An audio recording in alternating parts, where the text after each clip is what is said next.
Bonjour, aujourd'hui nous allons parler des temps littéraires.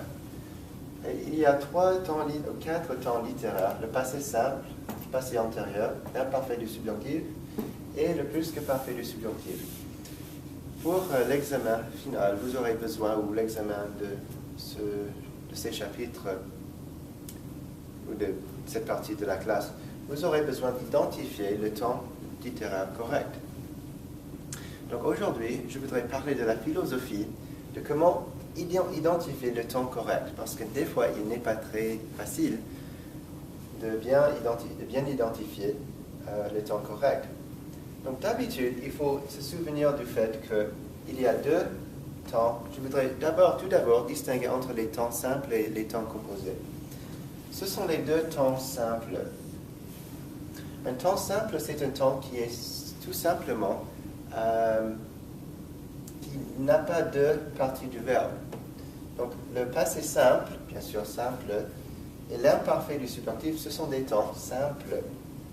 L'autre chose à noter, c'est que vous avez le subjonctif ici, ce sont les temps au subjonctif, et ce sont les temps à l'indicatif. Alors vous avez que et d'habitude quelques S au subjonctif avec l'imparfait du subjonctif et le plus que parfait du subjonctif. Donc ce sont deux choses à mentionner. Alors maintenant, il faut tout simplement se poser les deux questions. Est-ce que c'est un temps simple ou composé? Et est-ce que c'est au subjonctif ou à l'indicatif? N'oubliez pas, au subjonctif, il y a un que.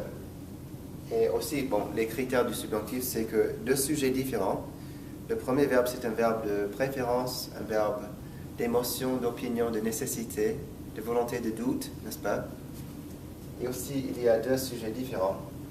Donc, il ne faut pas oublier les critères pour avoir le subjonctif. Mais en même temps, ici,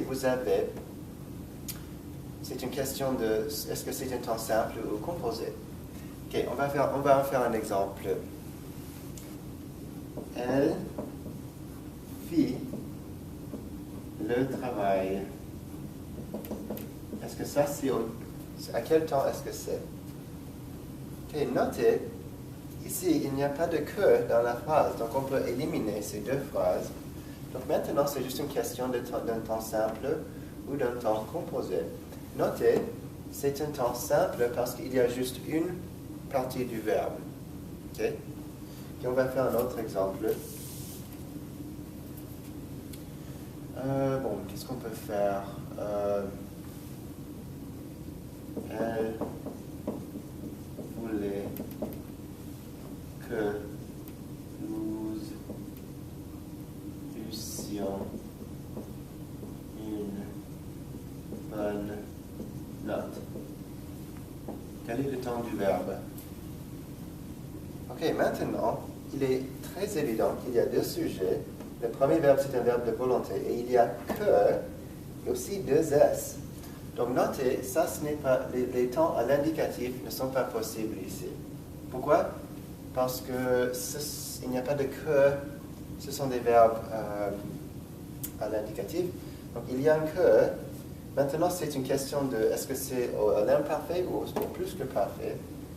C'est à l'imparfait du subjonctif. Pourquoi? Parce que vous avez deux sujets différents et c'est juste un verbe, et ce n'est pas un verbe composé. Ok, notez, je vais en faire un autre. Elle était contente que nous eussions eu du travail.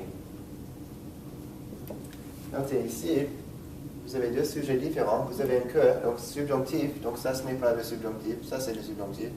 Donc maintenant il faut déterminer est-ce que c'est un temps composé ou simple? Composé, simple ou composé? Composé, donc c'est le plus que parfait, c'est le plus que parfait du subjonctif. Elle était contente que nous eussions eu du travail. She was happy that we had some work. Ça c'est ce que ça veut dire. Et donc, n'oubliez pas, s'il vous plaît, indicatif, subjonctif, simple, composés, si vous pouvez répondre à ces deux questions, quels sont les temps simples, quels sont les temps composés, et quels sont les temps au subjonctif et quels sont les temps à l'indicatif, vous n'aurez jamais de problème. Ok, donc merci beaucoup.